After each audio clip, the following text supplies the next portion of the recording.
cyber, the world of cyber is what we're going to be talking about. You're very much the first line of defense. Now, there's so much evolving threat and technology. Do you think the cyber product, is it going to rise to the challenge, and might there be coverage gaps coming into play here? I guess insurance, as with any kind of defensive tools, will be playing catch up as developments occur.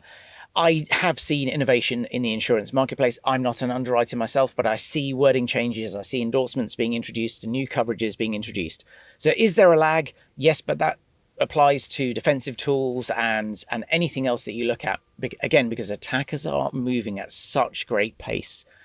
But I think in cyber insurance, together with kind of my world, which is more the kind of cyber defense and cyber advisory, are parts of the resilience that any organization needs. There is no silver bullet. There is nothing. There's no one tool or control that will prevent this from occurring.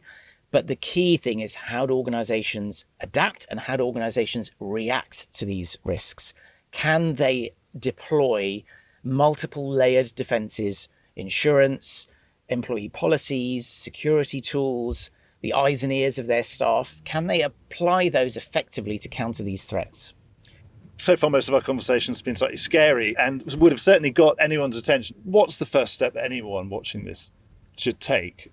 There is a huge amount of innovation occurring. So let's not forget that there are positive benefits to the AI agentic revolution, and all of the kind of scary things are prompting organizations and users to adapt and to defend. So there is an argument to say that actually we are winning, and we are constantly changing how we defend against these attacks.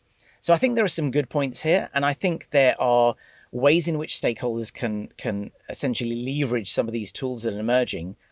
On the positive side of things, there are still huge amounts of kind of maturity and resilience that organizations can aspire to and achieve with relatively little. For example, we talk about the burden of regulation, but actually regulators will ensure that there are certain frameworks that give a level playing field to all organizations. The AI developments we're talking about, whilst they're reactive, they are absolutely helping the resilience of many organizations. So I'm not a doom and gloom merchant. I would really like to believe that with a coordinated effort, all of these tools are things that stakeholders and organizations can use to absolutely protect themselves.